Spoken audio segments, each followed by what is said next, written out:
Hi guys, welcome to another video. Today we're working on an LG TV. It's a 4K smart TV. I actually bought this cheap off Marketplace. The original owner said that the TV had sound and no picture. So if we have connected it up, switch it on, you can see that there's backlight. But when you press the menu or anything like that, nothing happens. A lot of times with a failure like this, people will, the initial thought would be to check the main board or replace the main board. And sometimes it can be the main board. If there's a trick which you can also try before you spend the money on a main board, so I'm going to show you that now. Okay, so what we're looking at here is the main board of the TV. On this specific model, the T-Con board or the timing board is all integrated into this one main board, and then you have two LVDS connectors which come off, which go and connect down here to the panel itself.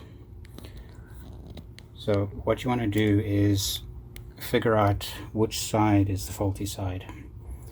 So you would disconnect one cable and then switch the TV back on and see if there's any change. When you get a scenario where you have half of the screen with the backlight and half of the screen completely dead, then that is when you found the good connector.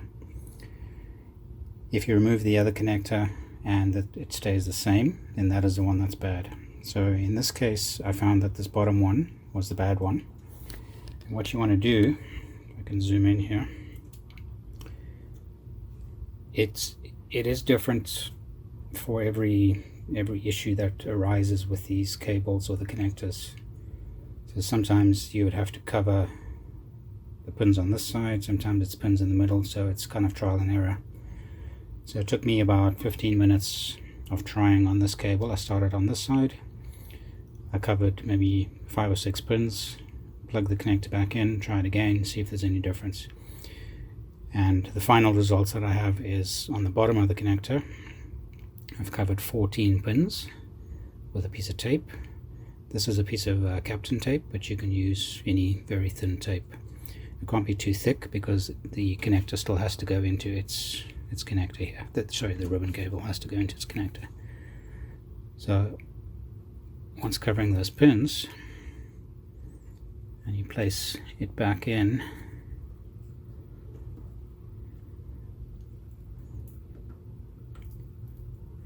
then we'll see that, like magic, the TV comes to life.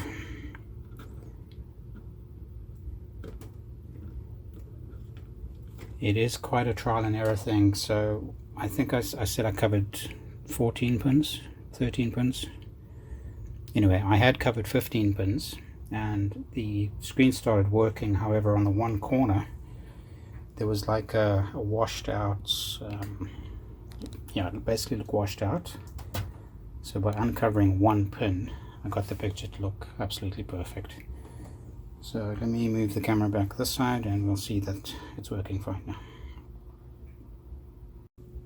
So don't mind the picture being upside down. The actual TV is upside down on the bench, but you can see that the picture's back and it is looking perfect. If we go to home page, all the whites, the corners are all good, menu's good, everything's crisp.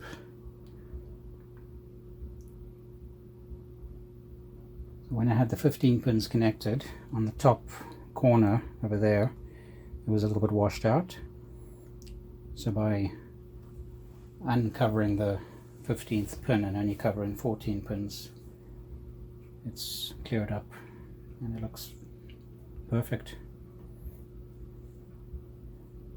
I think one other issue that I did notice, when there's a very white background, let me see if I can get it up here. It looks like one of the diffuser shields has fallen off on the bottom here. Yeah, there you can see it showing up on camera.